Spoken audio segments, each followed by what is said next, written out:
Well, hello, everybody out there in Facebook land. Happy Monday, the last Monday of already the seventh, eighth month of the year already. This last 5 months has flown by. It's so crazy.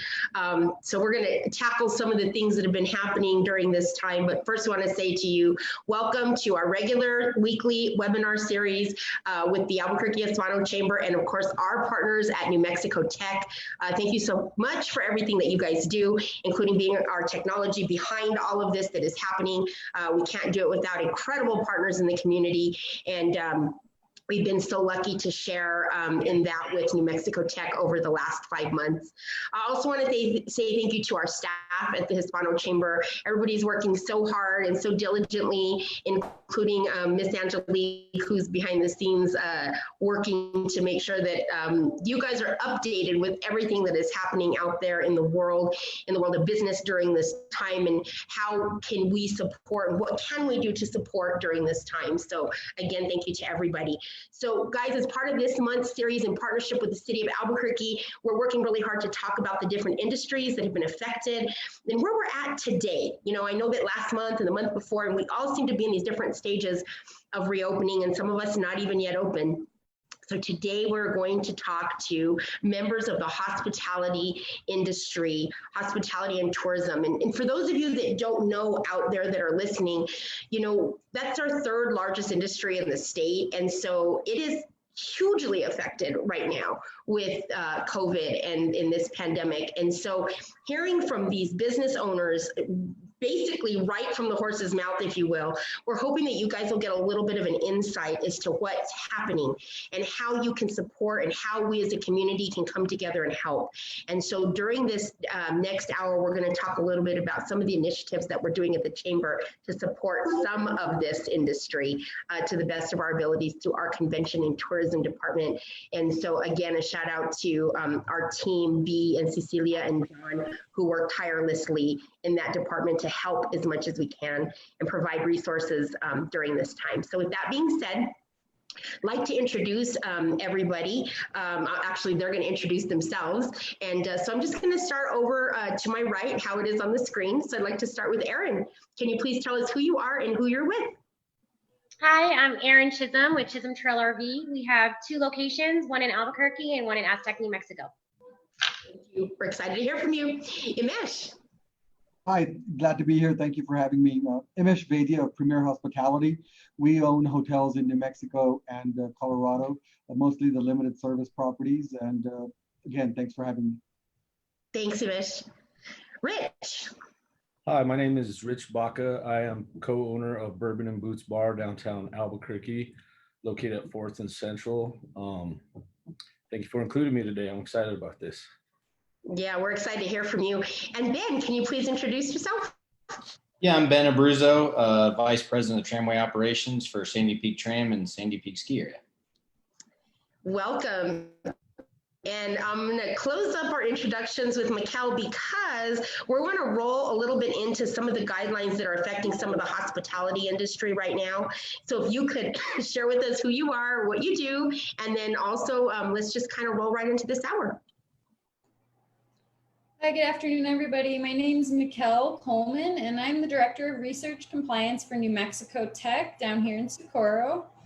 And part of my role during this COVID-19 pandemic is my division oversees some of our safety and compliance areas. So we work on laboratory safety, disposing of hazardous materials, but some of the other things that have come to us during this time are reviewing all the COVID safe practices that have been put out by the state and going through the OSHA guidance that has been put out to make sure that we're following the best practices to protect our employees, but also our students, our researchers, and then helping implement some of the new policies and procedures we're required to do, like disinfection protocols, cleaning and disinfecting on a more regular basis, on a more frequent basis, and helping people make determinations to make sure that they're not only disinfecting properly, but protecting their workers and the people in their labs, offices, or areas to make sure that they're maintaining safe practices while they're adding additional requirements. So I'm just going to kind of go through the different resources that I've used and that have been really helpful to us as we have gone through the processes. Some of them are industry specific when it comes to the COVID safe practices, but I'm sure that you've all been through those several times at this point. And it's pretty easy to just go through those documents and make the determination what applies to your particular area. So I'm going to start out with just some tips that have been really helpful for us here, and going through those COVID safe practices, the ones that come out in the All Together New Mexico document that was put out by the governor's office. And it's very helpful because it breaks it up into requirements for all employers, requirements for retail, which those two are referenced back when it comes down to industry specific requirements. So then you have your hospitality area that's specific to you all, but it will always refer you back up to the top. So that's the first resource that's been really helpful for us. OSHA, the occupational health and safety folks, the federal government put out a really good best practices for preparing the workplace for COVID-19. So that is a really good reference material as well as you're working on expanding or even for some of you reopening. I heard someone say that they're a bar owner in there. So we're looking forward to having more folks opening and helping y'all do it in a safe manner. And then also there's some EEOC guidance that came out that is helping navigate some of the requirements that you might be required to provide your employees with leave, but also people navigating the face mask issues, requiring your employees to be tested and those things. So usually, we don't ask our employees to take a medical test, like a COVID-19 test.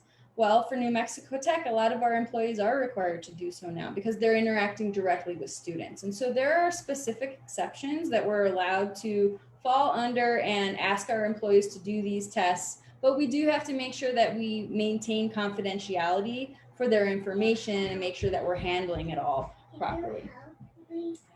I have a guest speaker today. He's here to talk to you about how you can clean and disinfect your area and keep it safe for your little ones too. So in any case, those are some of the great resources I've found. The last thing I want to say is just with the requirements for face masks. So a lot of you will be kind of on the front lines of potentially encountering people who might not be that open to always wearing the face mask and adhering by those requirements.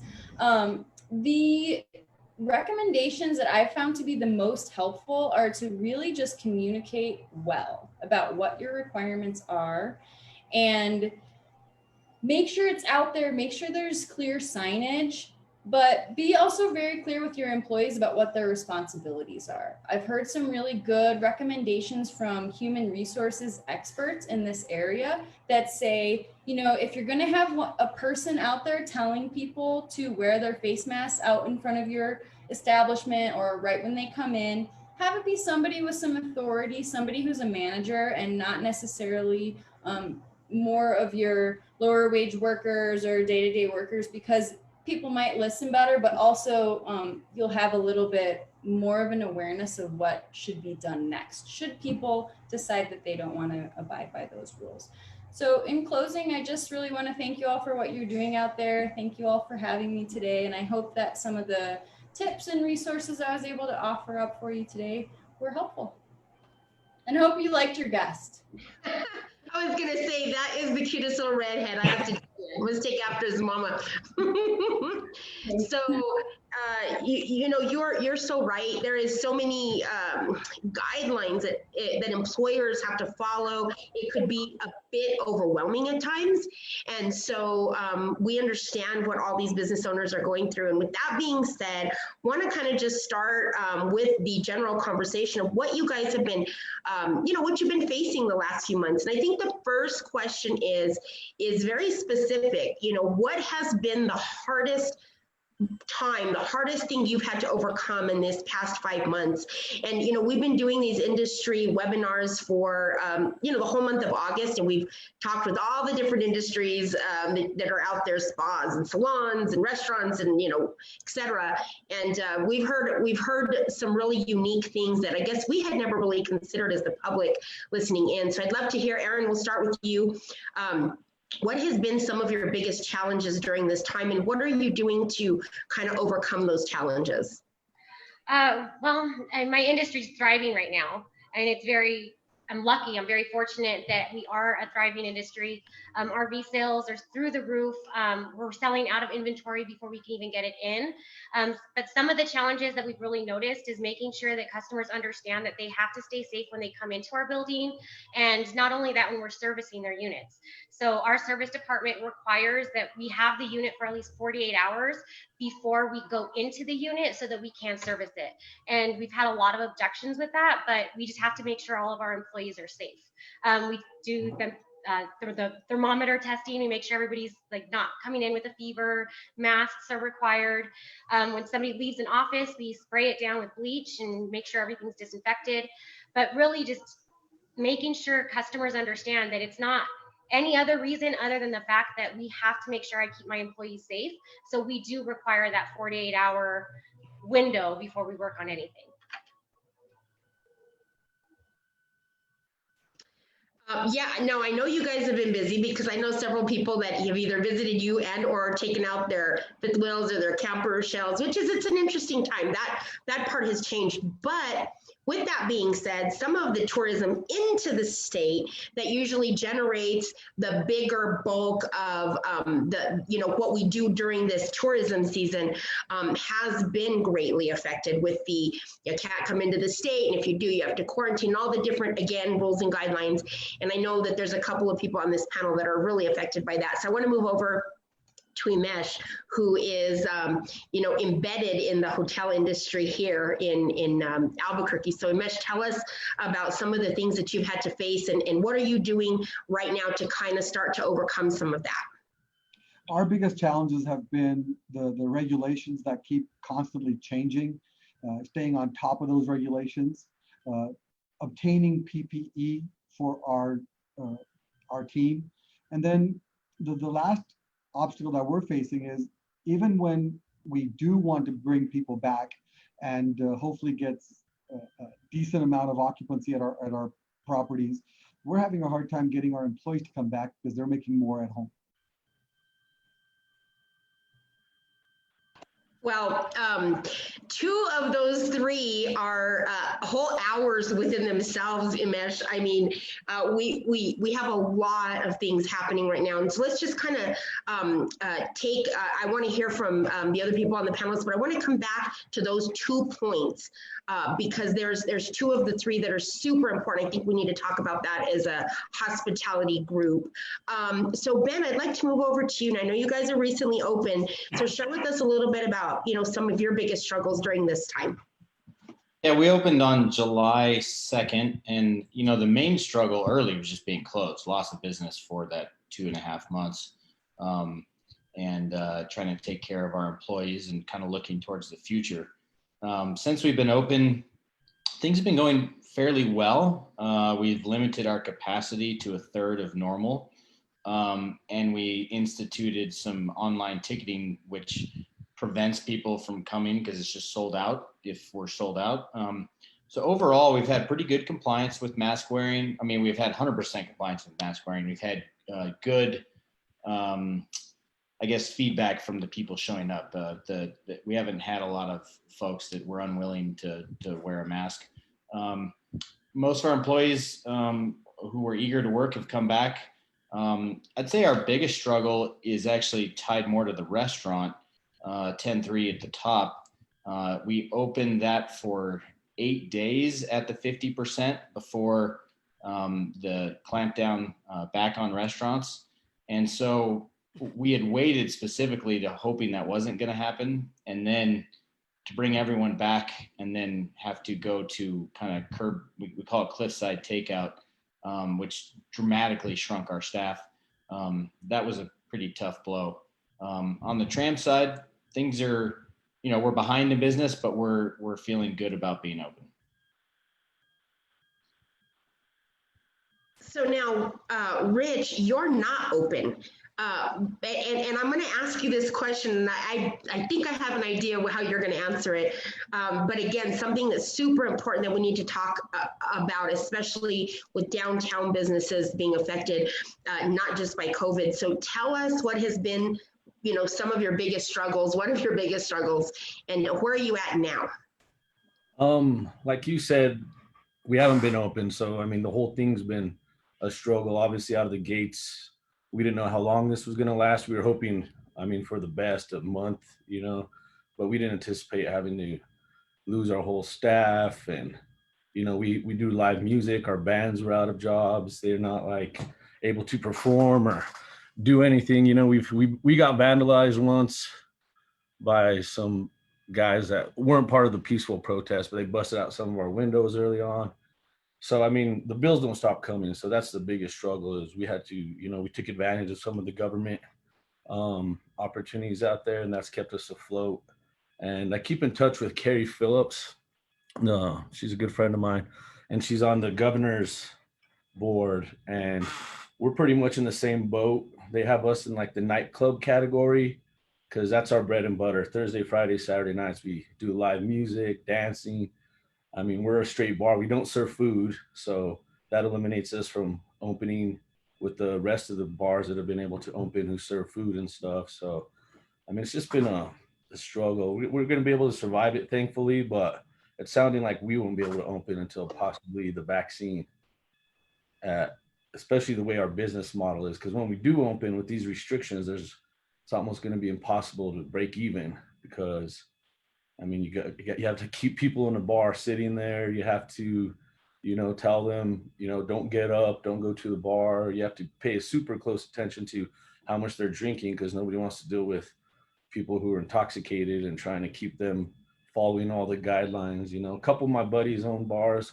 My buddy Frank at Hall of Spirits and my buddy Danny over at Rebel. And I've kind of watched what they've been doing so that when we do open, I can kind of, we'll be ready to, sanitize and take temperatures, whatever we have to do to open. We're ready. In the meantime, though, we're just kind of sitting here waiting, until we get the green light. And downtown in general is just a sad place right now. I do have to throw out a shout out to you, Rich. I know you've been helping me with Cuidamos los Niños. And even though your industry isn't thriving and you're not doing anything with your business, just the fact that you're out helping the community, I hope people know that. You're an amazing organization, and I really, really appreciate everything you do. Well, same to you. You've done so much from day one with delivering food and helping out a lot. So you're awesome, man. Thank you. Well, there's definitely, and I want to definitely close up on a positive note. So I had some notes about you guys that were on the positive side, but and we'll definitely touch on that. But I think something you said, Rich, that's really, really important is, and we also work, with Carrie, and we're trying. I know it's really tough. Downtown is really rough right now. Everything's still boarded up. There's just so much hurt, I guess you could say, in the community. And then you go add destruction of property on top of that. So we can only imagine. The other thing about Rich that people may not know is he had recently opened it. He's not a business that's been open for 10 years. So it's really hard when you've recently opened and you're having these, great times. You're bringing something new to the community, new to the downtown area that was positive, that was clean. It had a whole different clientele and genre that you brought with it. And so that's also kind of hard on the community, I think. Rich, you had a different flavor, I guess you could say, in the downtown area. Yeah, I think we kind of shocked some people when we threw a little Nashville style country bar downtown, but it was working. We were just taking off, unfortunately. We were just hitting our stride, and our numbers were great, and it was bringing a whole different crowd downtown. The last weekend downtown, it was so unfortunate because it was almost like downtown back in the day. There were hundreds of people walking around, and all the bars and restaurants around there were pretty packed. And that was literally the weekend before St. Patrick's Day when we officially closed on St. Patrick's Day. But yeah, downtown it'll be back though. it'll be back. It's no, the sad thing is a lot of businesses have closed down there for good.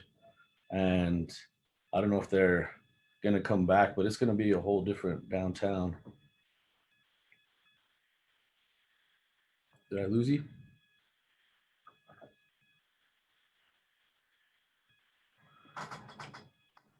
I can hear you. Okay. I think just Shannon, we lost Shannon. I think Shannon froze. I do have to say, I really miss dancing. And live music. I miss concerts. I know, gosh. Concerts and, you know, our poor bands, a lot of our bands, that was their livelihood. Some of those younger bands, and they're all local too. So we were having all the local guys playing. That was how they lived. And they couldn't qualify for unemployment or anything because, I mean, they didn't really track it, you know. So well, and that's been really, really hard. You know, one of the industries that we focused on this past 2 months, pretty regularly, like every other Monday, we have a program called Monday Morning Music, and we've reached out to the local musicians to really get them, you know, they play for an hour, well, about 45 minutes. We interview them, which is something new. A lot of people go, oh, I hear that guy or that lady or that band, but they don't really know who they are.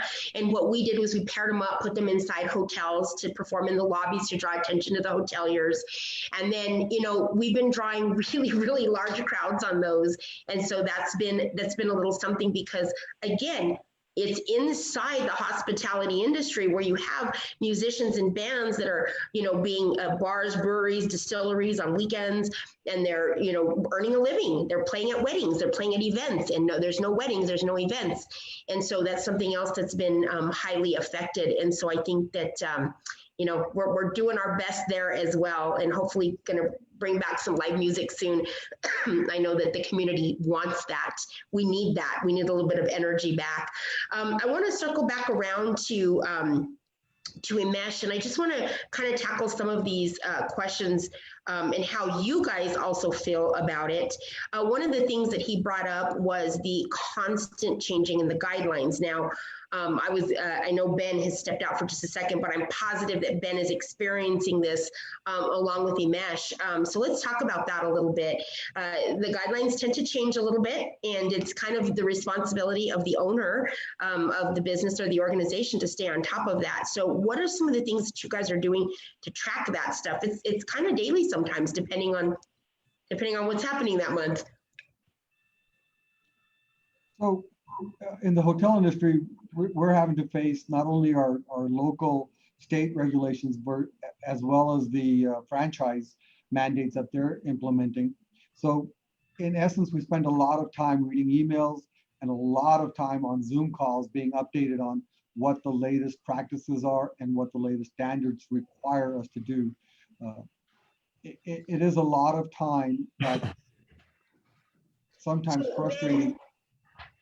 You know, I was going to say, I can imagine how much time it takes to, you have to have like a person staying on top of that, Imesh, and your team that is making sure that you guys are staying within that. Ben, how about you guys now? I'm not sure how you're coded industry wise, but and I'm not sure what guidelines you're following, but have you experienced having to constantly stay up with those guideline updates? Yeah, so we're in the tour operator category, and there's been a few updates. Really, it's been fairly straightforward. We haven't had to make many changes. The kind of specifics to ours had to deal with the reservation system, the ticketing system, and then actually in the tram car, providing a protective barrier for the operator, which actually ended up changing. But we left it up, makes the operator feel more comfortable. We are doing temperature checks, obviously mask wearing, and then we sanitize the tram car between every single trip. So we run less trips per day, but when you get in there, you're in the tram car, it's 20 people instead of 55. The windows are open, and it's been sanitized. Everyone's wearing a mask. It really feels just fine to be in there. So tell us a little bit about, because you've had to change, obviously, the way you do business. People could just walk up, get a ticket, wait in line, and you get the next tram car. So what's the new process if we wanted to head up to the tram, which we're actually doing in a couple of weeks, as one of our staycations is with you guys now at the beginning of September. But what's that new procedure like? Yeah, so we sell the tickets online at sandypeak.com 24 hours in advance or the day of. And you either reserve a AM ticket, which is 9 o'clock to 3, or a PM ticket, which is 3 p.m. to 9. You can show up anywhere in that time frame, or a one-way for the hikers who like to go up to La Luz and come down. And we only sell 630 total tickets a day, and we actually have those kind of differentiating the time. So we've only sold out, I think, once. We've gotten very close on most weekends, so we feel like it's the right number, but that's the process. And then you show up, and we have a queuing section, and they'll take your temperature. And then after that, we move the groups of 20 into the lobby and then onto the tram car, and it kind of repeats itself at the top when you want to come home. So tell us a little bit about the restaurant now. I know that there's no indoor dining, we know that, but tell us a little bit about, I know you have the deck, and I know you have some other ways. So what is some of that new protocol for the dining? And how do is it just if you get off the tram, do you have to have reservations? Yeah, so no reservations, and we're not doing the fine dining menu. It's a limited menu. We have a new executive chef, Chef Martin. He's from Artichoke, local chef, and he's doing a really good job with the limited menu. And we've got patio seating, and it's kind of in different places on the deck, so it's nice. You can get different views, and you just walk up to the restaurant. They take your order, and you give you a pager, and you can go wander around. And then when it goes off, you go back and get your to-go lunch or dinner, and go eat out on the patio. And it does include, we are doing beer and wine in a specific area on the patio. So Hey Ben, I have a question for you. Since you're up at the tram, I'm just curious, have you had to encounter a lot of like out of town visitors? Is that still a thing? I mean, I know there's a big deal with traveling right now, so I'm curious to know what that's like if you have people. So we have posted, notices to please observe the governor's 14-day quarantine if you're from out of state. We're also on national forest land, which means we can't discriminate or ask people where they're from. So aside from posting and requesting that people observe the quarantine, there's not much I can do past that based on being on federal land. Yeah, it's a different rules for federal versus state. Absolutely. We just had somebody question come in on Facebook, somebody asking, do you grill burgers outside, Ben? And would you consider it? Way back in the day, they actually had an outdoor grill, but no, we're using our indoor restaurant facilities. We do have a very nice burger to eat up there, though.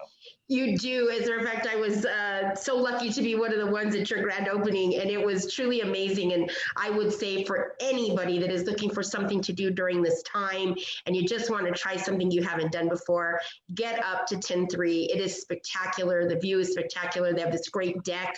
I'm a big advocate for doing something beautiful in our city, and that is seeing it from up top. So that's a lot of fun, but you guys can get out there anytime during the day. So again, some new guidelines in place. The suggestion is you make reservations ahead of time, plan it 24 hours ahead, which is kind of what they're doing now with like the zoo and the different places. So it's kind of, I think we're going to kind of settle into this new way.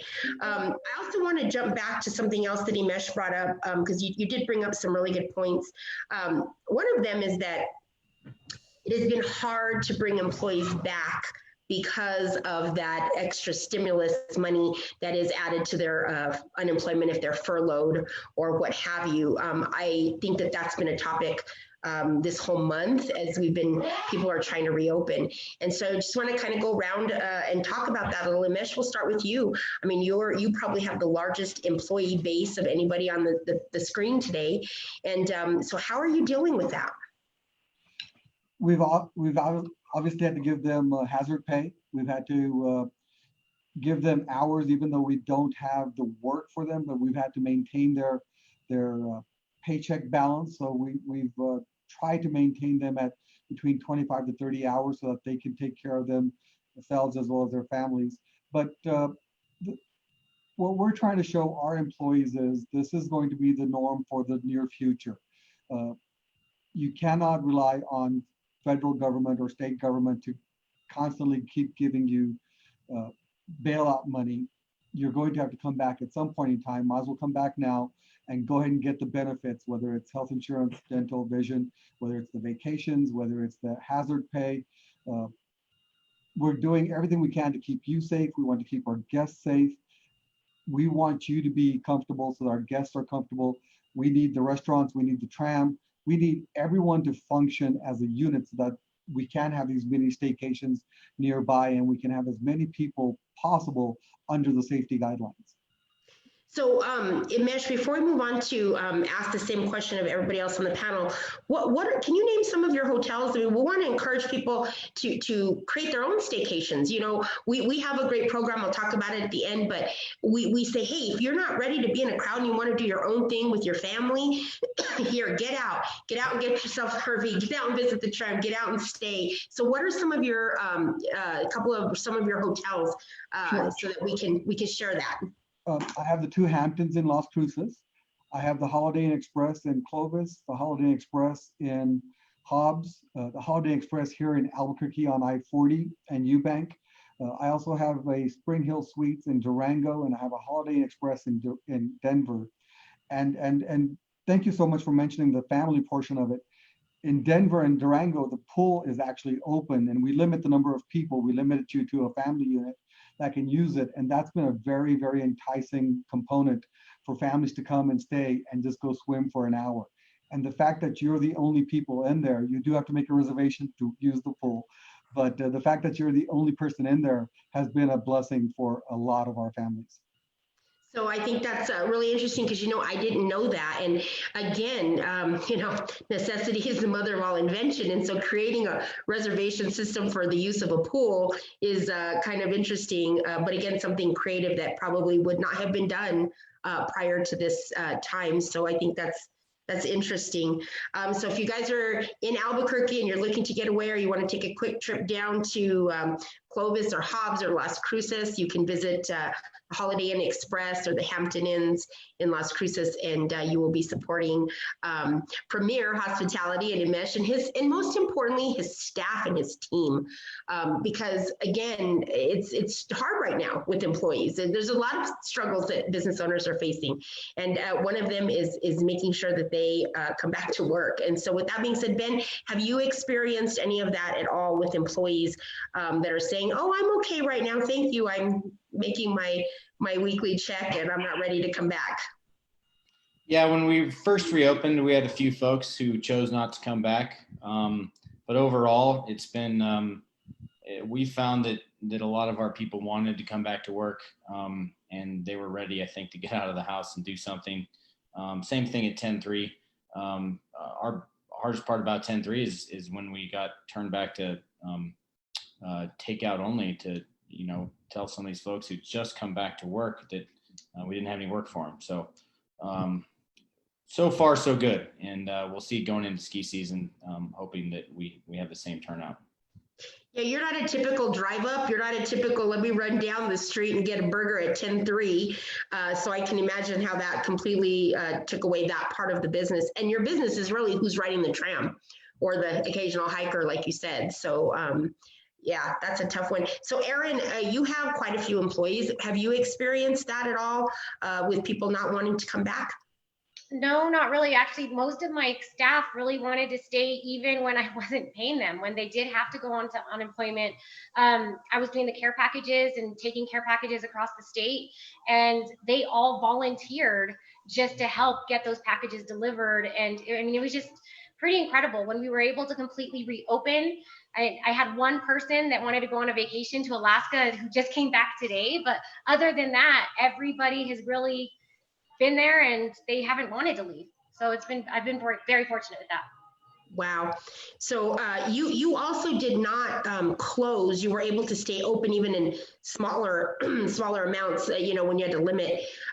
So that might have helped a little bit. But I know we've been talking with a lot of people, especially last week. We did a lot of I want to say we did salons and spas in the last couple of weeks, and they were facing that, people not wanting to come back, administrators or janitorial I type had service. to close my sales side for about a month. My service side was allowed to stay open because they were considered essential, but my salesmen, and they love helping their customers, and they really wanted to come back. It was awesome. That's awesome.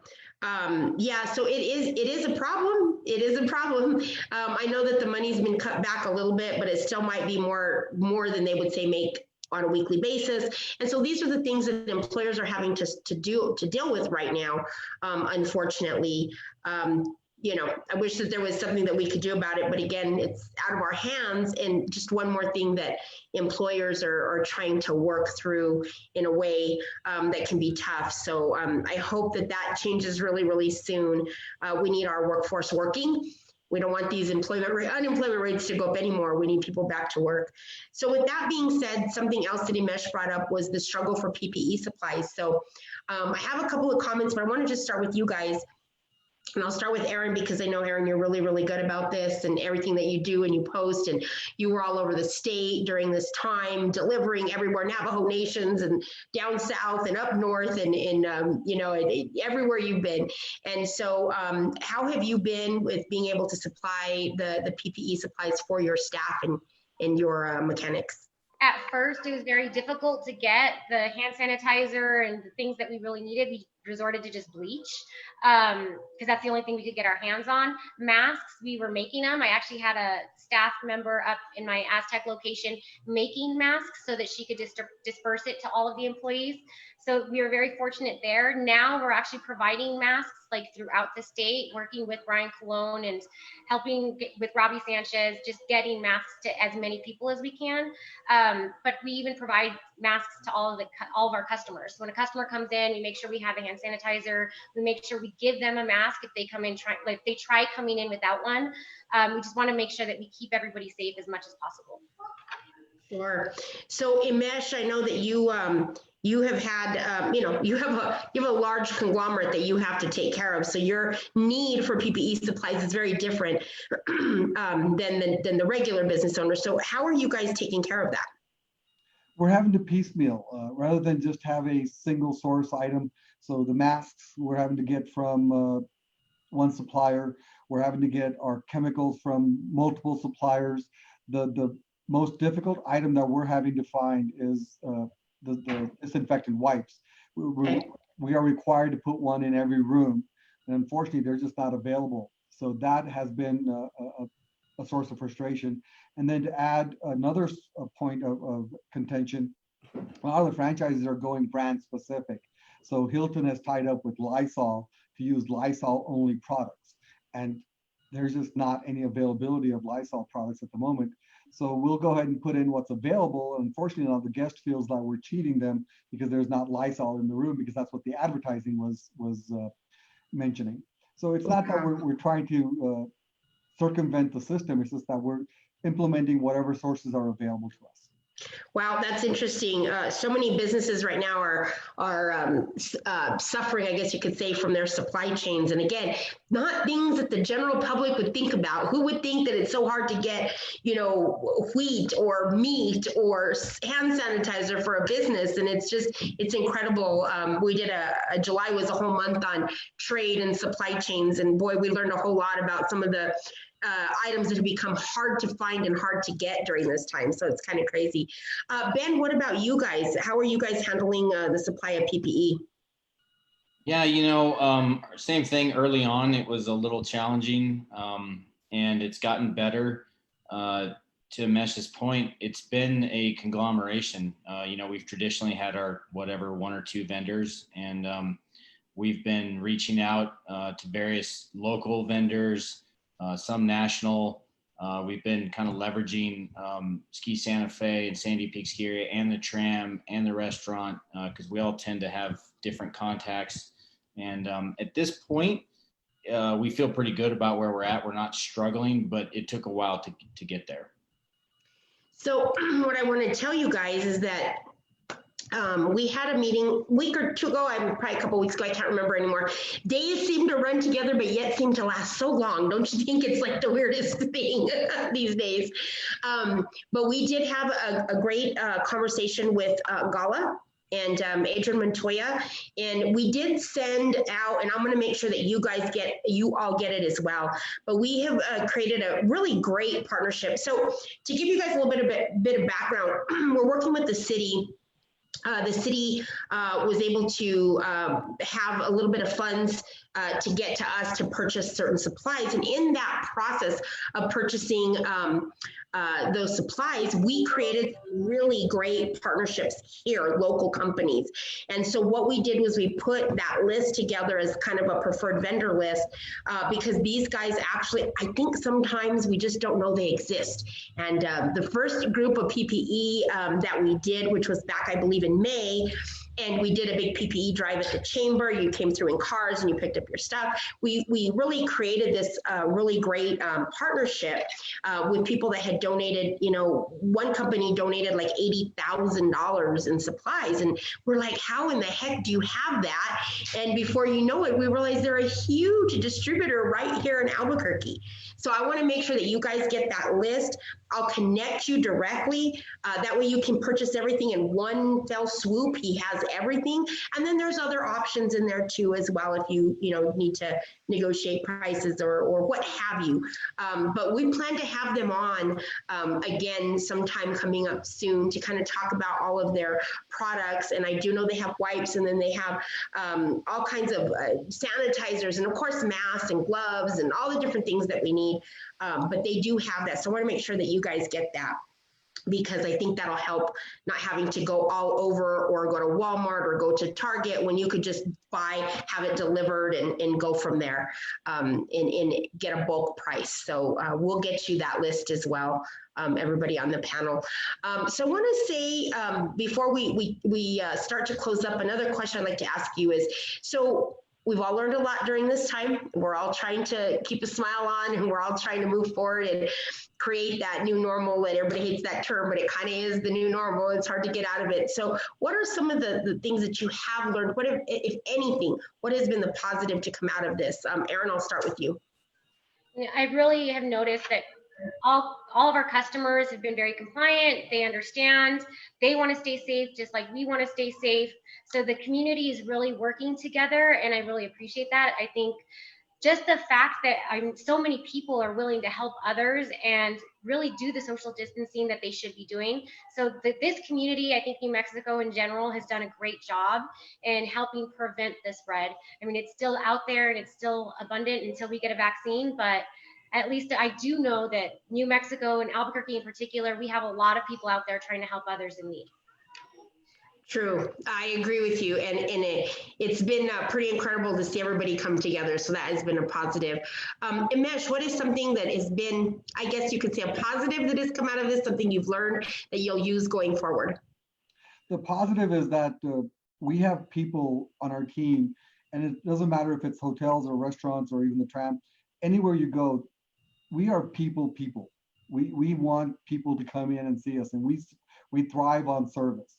So the guests that we've had have been very, very understanding with the requirements, whether it's the PPE requirements, whether it's the fact that we cannot serve a full breakfast, the fact that we are taking longer to clean, and we cannot provide that smile that we want to every single time we see you. But they've been very accommodating, and they've been very, very understanding. So we want you and we appreciate you, but we still want you to come out, and we will take care of you, and we will do everything in our power to protect you. So we appreciate the community, and we appreciate the state. Awesome. Ben, what about you guys? One of the best parts is just seeing people come together and adapt and take the change and kind of meet it head on. When we went to reopen, trying to think through and then implement that whole process. It was a massive team effort. We had folks from our other businesses coming down to pitch in and help and build things and put out signage. And it was very satisfying and gratifying to see so many people trying so hard to get something positive going after such a long time of negativity. And then to follow up, same thing as everyone's saying, you know, the customers, seeing people smile, have a good time. It makes you appreciate some social aspects, getting outside, and that we all can't or stay locked in our houses forever. So we hope we're so social anxiety right now, which brings me to Rich, because you know Rich is down the street from us at the chamber, and he's an easy 4th Street drive for us to have a quick drink after work and gather socially with friends and listen to some good music. So I know, Rich, you're not open, but I know that you've definitely picked up on a few lessons and some things moving forward. So what has been kind of a positive or a light for you during this time? I think besides what everyone's already touched on, I think my favorite thing out of this is the like improvements of like health and cleanliness across the board. Like I hope that stays forever. Like I love that everywhere you go now is clean and it has hand sanitizer. I mean, it's kind of funny that it took a pandemic to like treat people to have better hygiene, but I think that's going to be huge for us down the road as far as like flu and like other sicknesses go. So I mean, that's my favorite thing is how clean everything is everywhere you go. Like we try to keep our bar spotless when we were open, and I think, you know, other businesses just continue to like put themselves in, you know, a higher standard of cleanliness, and I think we'll all just be a healthier, cleaner society, and we could travel and not get sick. And just in general, I think that's been the number one positive to come out of this from my point of view. Because So I always make jokes because we use so much sanitizer. I'm like, the lotion companies must be going to the roof because we're constantly sanitizing, your hands get dry, you know.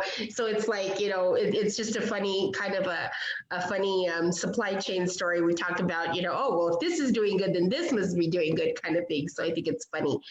So, you know, I'd like to just kind of start the process of closing up a little bit. And I'll just go right back to Rich with this, you know.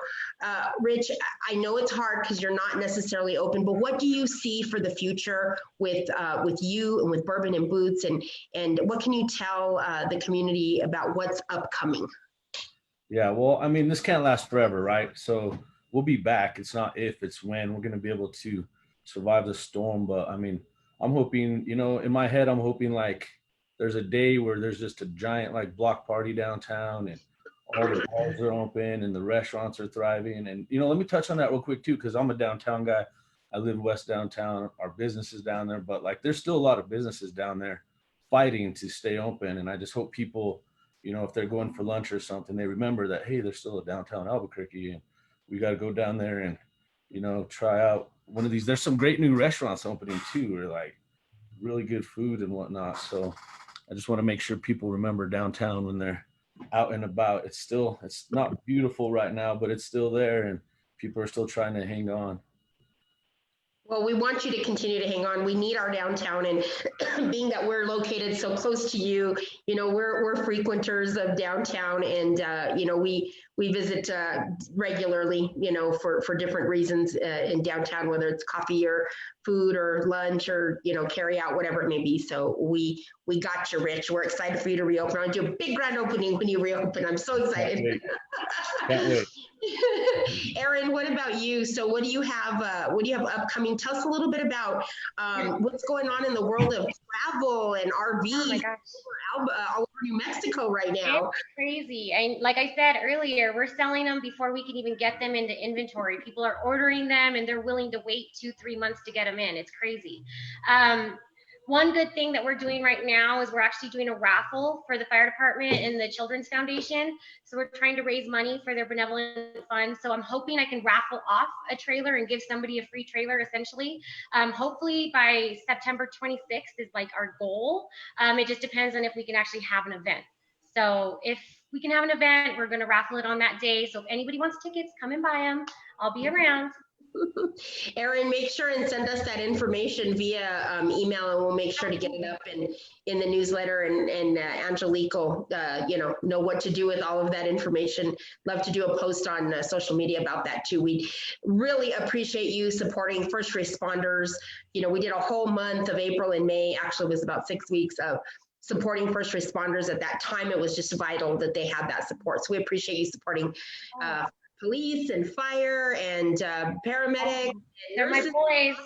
And yeah, it's been crazy with the Feed the Front Lines and taking care of the front lines. So thank you for all you do. Amesh, what do you see coming up? What are some of the things we can expect from Premier Hospitality? So we're also trying to keep a positive attitude. We know this is going to be longer than anyone wants it to be. We're going to do everything in our power to keep our staff and our guests safe. We want to encourage travel. Most of the travel that we're seeing right now is short distance travel. We're people. We need people in our hotels. We need to see people. We need to interact with people. If not, some of our staff are just going crazy just watching that TV in the lobby. So we encourage everyone to travel. We encourage to take short vacations. We know the finances can be difficult right now, but everything's considered. We will be accepting of the fact that the norm is not anywhere near the norm right now. So I encourage everyone to travel. I encourage everyone to use safety practices. I look forward to the state working and helping Rich open up his business to an extent, and hopefully the tramway can stay open. We can get the restaurant open, so that way we have people that can say, let me go and stay at a hotel, let me go eat at the restaurant, let me have a drink at the bar. We've got to have some kind of a balance between safety and our regular livelihood. I agree with you. Ben, what about you guys? What do you see upcoming now with the tram, and where are you at? You guys have ski season coming up is what you have. That's right. First thing is hopefully, fingers crossed, soon we're going to be back in restaurants doing indoor dining again, and I'm sure it'll be limited capacity, but that is what we're looking forward to in the immediate future. The tramway, I don't see a lot changing. I see us being able to continue to operate. And then ski season, and we're working with all the other ski areas and the governor's office to put together a set of CSPs specific for the ski industry. So we're actively working on that as we speak. Yeah, we need our ski season, another big tourist season in New Mexico that really supports that. So we need to be open to get those skiers in, do a little overnight stay and have a little drink. And so we need all of that. We need all of that to support our hospitality industry. So in closing, I want to tell you guys, the chamber has been working tirelessly. We have an incredible staff of people that have been coming up, kind of like, I love when Ben said everybody got together and all the different departments came together and they kind of did like a creative, as our president says, throw spaghetti on the wall and see what sticks, because we're in this very fluid day. Everything changes minute to minute, day to day. And so we have to kind of live that way right now. And so we came up in June with a program that we call One Room at a Time. And this One Room at a Time program has really actually been pretty good. July was our first month. August, we just completed our second month this past weekend. And it consists of 6 different programs. And I'm just going to nutshell them quickly, but you guys can go to the website and find out all of this information. So on the second weekend of the month, we do a staycation. We call it our Discover series. Discover Albuquerque, discover what's in your back door. We partner with a local attraction. We partner with a hotel, we partner with the restaurant, and we take you for a half a day, see something really cool in the city, get a great dinner, and stay in one of our hotels. And you kind of create this little staycation, just a quick overnight, but really discovering things you may not know that exist in our city. And so the September staycation coming up is actually a visit to the tram. We already have our tickets and we're ready to go. We'll be there the first Saturday, and we'll get up top. We'll have a little bite, little snack, little drink. up at 10-3, and we'll come down and have some dinner at the county line, and we'll stay in a local hotel. So we're excited about that. The third weekend of the month, we do what's called our Storyteller Series. That's our cultural series. We bring in somebody unique to speak to the public. You get a great dinner. You stay in a hotel. We're really excited. This past month now in August, a few weeks ago, we had Mr. Thomas Begay, who's one of the very last Navajo Code Talkers. We had the Sheraton Uptown host us. It was an incredible meal, incredible dinner. Thank you to them, the whole team, Damon and the team down there. They did a great job. So upcoming for September, we're going to have Jeremiah Bitsui and Stephen Michael Quesada, who were castmates for Breaking Bad. And so we're getting to hear from them a little bit about all of their crazy times and their fun times, a little bit about what's going on in the community as well. So we'll invite you guys to that the second Saturday. On the third Saturday, we have what's called our Daycation Series, and that is where we take you out of the city for the day, but we bring you right back for a pizza party and a local hotel stay. So we're really excited. September is a big one. We're going to be doing the Taos Loop.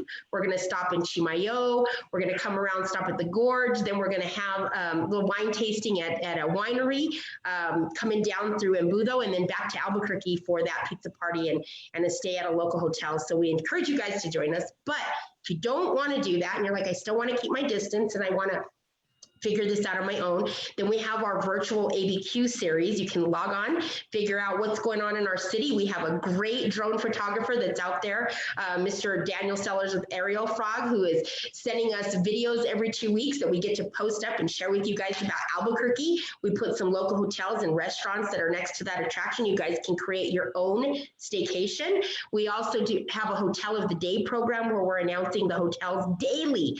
Daily, we want you guys to know what is out there. If you do have friends coming in, family coming in, they're coming for the weekend to stay with you, visit our hotels in our city because they need you right now more than ever.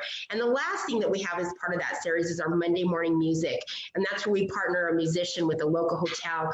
And we get to learn a little bit about the musician and the hotel, as well as drive a little bit of traffic, we hope, for you guys to stay. And again, this is all in hopes of getting heads in beds, one room at a time, because right now the hospitality and tourism industry really, really needs us, and they need you and everybody out there watching. So this has been an incredible panel. And as we close up, Erin, if you could just tell us, how can we find you? What is your email? Your website and your phone number. Phone number, cell phone number is 619-410-2440, or you can go to my website, chisholmtrailrv.com. You got it. And we're going to list that up on this posting just so in case you guys can't write that fast. Rich, how do we get a hold of you? We're on Facebook. We're on Instagram. Our website is bnbabq.com. So Google, we keep our stuff updated. This way we know when you're reopening. Of course, you guys can stay tuned to the chamber because we're going to do a big opening with this guy. So you'll know because we'll make a big deal about it. Imesh, I'm assuming we can Google your hotels and they each have individual links? They do, but we also have our website, premierhospitality.net, or you can always call me, 505-221-6363. Wonderful. Thank you so much. And I think that's great because if they go to Premier Hospitality, then they can actually see your hotels from there and work with that. So I think that's super awesome. Thank you. And Ben, how can we find you and how can we make reservations at the tram? SanityPeak.com is definitely the place to go. It's got all phone numbers, emails, contacts, and you can buy your tickets right on there. And then Instagram is a great place for updates on Tram 10-3. And to get some excitement. Wonderful. Well, you guys have heard it here today. The hospitality and tourism industry in New Mexico needs you.